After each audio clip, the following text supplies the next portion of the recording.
My name is Lauren Sant. I'm the chair of the National Viral Hepatitis Roundtable, or NVHR. And we are a coalition of 150 private, volunteer, and public organizations all working to reduce the incidence, morbidity, and mortality of viral hepatitis. Hepatitis B and C affect about 5 million Americans. It's 3 to 4 times greater than HIV in this country, and unfortunately most of them don't know it. It's estimated about 70% of the people that are walking around with this virus are not currently diagnosed. That's unacceptable. The Center for Disease Control is so grossly underfunded that people are needlessly dying every year because they haven't been identified until it's too late. In 2011, we are going to spend less on hepatitis at the CDC than we did in 2001. This is part of our problem. We need to increase this funding, and it's critical for the people that are living with hepatitis C and B.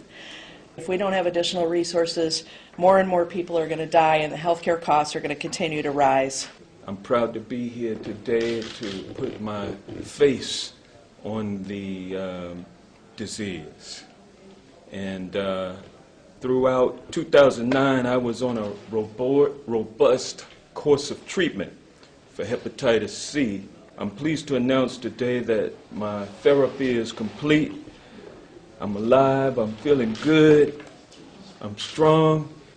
I hope that my disclosure last year will provide others suffering from hepatitis with the confidence to speak out and educate the community about this illness.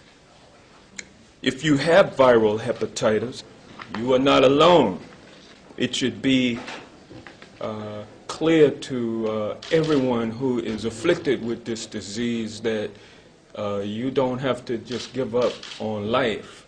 In light of the urgent need, we must devote the will and resources to this problem that it deserves. We need to get caught up to the fact that this is a disease that is becoming more and more prevalent as we speak, and so we need to grab the bull by the horns. Disease respects no socioeconomic status, party, affiliation, or political philosophy.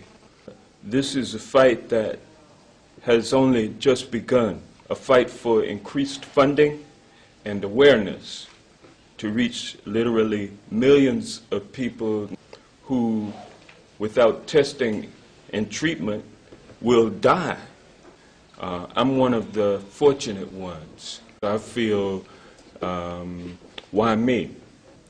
And so that answer is clear, is obvious. I'm here to work for the benefit of humanity, and my face, I hope, will encourage millions of people to gain an understanding and an awareness about this disease. And I want to encourage all of those people who are currently under treatment to take it one day at a time. You know, when it gets so tough and you go home and go to bed and you think, I can't do it again, I hope that you will wake up the next morning and gather your strength and your determination to fight the cold wind blowing against you. I was invited to take part in a health fair in San Francisco where they were going to do a health fair and do a screening on hepatitis B. I have to tell you, I was a little nervous about the outcome. You know, it's one of those trips that you don't want to take, but you're afraid to hear it, but you're afraid not to hear it. So I was more fearful of not hearing it, and so I followed through with it and found out that, to my relief, I was negative. So now what? That kind of a personal story and experience brought home to me how vivid this could be, because upon receiving my information, another fellow came up to me and says I was diagnosed with Hep B, but it's far advanced. I didn't know. I've got chronic liver problems, and I need a transplant, and if I don't have a transplant, it's going to be fatal for me. And he was desperate for a transplant for that. And so to avoid a lot of that story, which it occurs too often, it was evident that we needed to have a movement and a definite policy that we needed to enact here at the national level. So we introduced last year HR 3974, and we have now 30 bipartisan co-sponsors. And taking the information out and engaging people is going to be critical, because doctors need to be educated still, clinicians need to be educated, the general public needs to be educated. And so this is what it's all about. It's investing in prevention and management, and in the long run, it'll save lives. When I was young, I believe I contracted some form of hepatitis that almost killed me, but I was able to overcome it, and now I'm still around. But the newly released study by the Institute of Medicine reported that African Americans have the highest rate of acute HBV infections in the United States, with the highest rates occurring in the South. I represent the 2nd District of Louisiana, and the district is about 60% African American, and I was concerned by the report's findings that African Americans and Hispanics have a higher rate of the infections than Caucasians. There are limited resources in our states for viral hepatitis awareness, testing, and treatment because of the underfunding. This leaves little to no resources for funding actual services, and there is no funding for community-based organizations to provide services. We were unable to provide hepatitis screenings at my AAA health fairs because of the limited availability of resources, even though there was a great need and request for these services.